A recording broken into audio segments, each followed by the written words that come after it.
అందరికీ నమస్కారం. ఈనాటి మన ఎక్స్ప్లెయినర్కు స్వాగతం.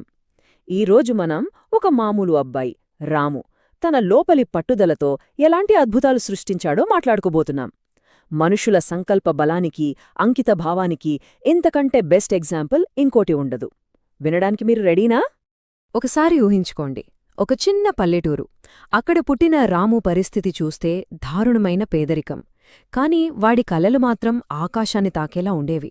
ఒకవైపు కనీస అవసరాలు తీరని పరిస్థితి, మరోవైపేమో చదువుకుని గొప్ప స్థాయికి వెళ్లాలనే తపన. ఈ రెండూ కంప్లీట్ ఆపోజిట్ థింగ్స్ కదా. వాస్తవానికి పరిస్థితులు ఏమాత్రం సపోర్ట్ చేయకపోయినా ఈ తీవ్రమైన వైరుధ్యమే అతని ప్రయాణానికి ఒక బలమైన ఫౌండేషన్ వేసింది. మొదటి భాగం పేదరికం మరియు కలలు. జనరల్గా మనలో చాలామంది స్కూల్ డేస్ ఎలా మొదలవుతాయి? హాయిగా లేస్తాం, రెడీ అవుతాం, స్కూల్కి వెళ్తాం కదా. కాని రాముకి అలా కాదు. ఉదయాన్నే చీకటితోనే లేవడం, ఊరంతా తిరిగి పాలమ్మడం, ఆ తర్వాతే బడికి పరిగెత్తడం. ప్రతిరోజూ బడికి వెళ్లే ముందు ఇదే కఠినమైన రొటీన్. అదొక ఎండ్లెస్ పోరాటంలాగా అతని జీవిత ప్రయాణానికి ఒక బేస్ లైన్ను సెట్ చేసింది. ఇక్కడ ఇంకో పెద్ద ప్రాబ్లమేంటంటే మన చుట్టూ ఉండే సొసైటీ. ఊళ్ళో జనాలు అతని పరిస్థితిని చూసి జాలిపడాల్సింది పోయి, అసలు నీవల్లేమవుతుందిరా అని చాలా దారుణంగా ఎగతాళి చేసేవారు. ఒక చిన్న పిల్లాడి మైండ్లో ఎంత నెగటివిటీని నింపుతుందో కదా ఇలాంటి క్రూరమైన మాట. అడుగడుగునా అవమానాలే. రెండవ భాగం ఒక భిన్నమైన లక్ష్యం. ఆ తరువాత ఒకరోజు క్లాస్రూంలో ఒక ఆసక్తికరమైన సంఘటన జరిగింది. క్లాస్ టీచర్ సడన్గా నీ జీవిత లక్ష్యమేమిటి అని ఒక ప్రశ్న అడిగారు. ప్రతి స్టూడెంట్ తన ఫ్యూచర్ గురించి ఫస్ట్ టైం సీరియస్గా ఆలోచించే మూమెంట్ అది. ఆ ప్రశ్న అడిగినప్పుడు ఆ క్లాస్రూంలో వాతావరణం ఎలా ఉందో జస్ట్ అలా ఇమాజిన్ చేసుకోండి. ఇక ఒక్కొక్కరు సమాధానం చెప్తున్నారు. ఒకరు డాక్టర్, ఇంకొకరు ఇంజనీర్. ఇవన్నీ మనం ఎక్స్పెక్ట్ చేసే ఆన్సర్సే. కాని రాము వంతొచ్చింది. అందరిలా కాకుండా నేను నా అమ్మానాన్నల్ని సంతోషంగా ఉంచే ఒక మంచి మనిషిని అవుతాను అన్నాడు.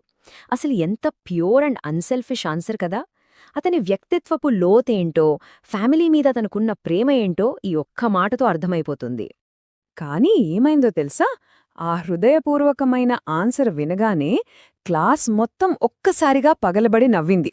పాలమ్ముకునేవాడివే, నీకెంతకంటే ఇంకేం లక్ష్యముంటుందిలే అన్నట్లుగా ఒక రకమైన సోషల్ రిజెక్షన్ అక్కడ జరిగింది. మామూలుగా అయితే ఎవరైనా అక్కడే కృంగిపోతారు. కాని రాము అస్సలు వెనక్కి తగ్గలేదు. ఆ నవ్వులు అతని పట్టుదలను ఏమాత్రం ఆపలేకపోయాయి. మూడవ భాగం పట్టుదల మరియు కఠోర శ్రమ. ఇక అప్పట్నుంచి అతని రొటీన్ మరింత టఫ్ అయింది. ఉదయం పాలమ్మడం, పగలు స్కూల్, రాత్రికి ఇంటికొస్తే చదువుకోవడానికి ఇంట్లో కరెంటుండదు. మరి ఏం చెయ్యాలి? వీధి దీపాల కింద కూర్చుని చదువుకోవడం స్టార్ట్ చేశాడు. నిద్రవస్తున్నా, విపరీతమైన అలసట ఉన్నా సరే తన కలను వదులుకోలేదు. అదంటి డెడికేషన్ అంటే. నాలుగవ భాగం విజయ శిఖరాలు. అలా కొన్ని సంవత్సరాలు గడిచాయి. ఫాస్ట్ ఫార్వర్డ్ చేసి చూస్తే ఒకప్పుడు నీవల్ల ఏమవుతుంది అని వెక్కిరించిన అదే గ్రామస్తులు ఇప్పుడు ఒక పెద్ద ఆఫీసర్గా కారు దిగిన రాముకు ఎంతో గౌరవంతో సల్యూట్ చేస్తున్నారు. ఇది కదా రియల్ పోయిటిక్ జస్టిస్ అంటే. కాలం ఎంత అద్భుతంగా సమాధానం చెప్పిందో చూడండి. ఆ అత్యున్నత విజయం సాధించాక రాము చెప్పిన ఒక్క మాట నిజంగా గూస్ బంప్స్ తెప్పిస్తుంది. ఏమన్నాడంటే, నన్ను కిందకి లాగింది నా పేదరికం కాదు, నన్ను పైకి తీసుకెళ్ళింది నా పట్టుదల అని. What a powerful coat.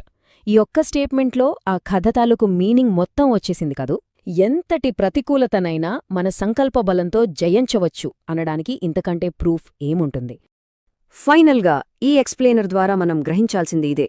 మీ పరిస్థితి ఎంత దారుణంగా ఉన్నా సరే మీరు ఆగిపోవడానికి గనక నో చెప్తే ఆ పోరాటమే రేపటి ప్రపంచానికి ఒక గొప్ప మోటివేషన్ అవుతుంది. అయితే ముగించే ముందు ఒక చిన్న ప్రశ్న. మన అత్యున్నత లక్ష్యాల సాధనాలో మనల్ని ఆపుతున్నది నిజంగా మన చుట్టూ ఉన్న పరిస్థితులా, లేక మనలోని పట్టుదల లోపమా? ఒక్కసారి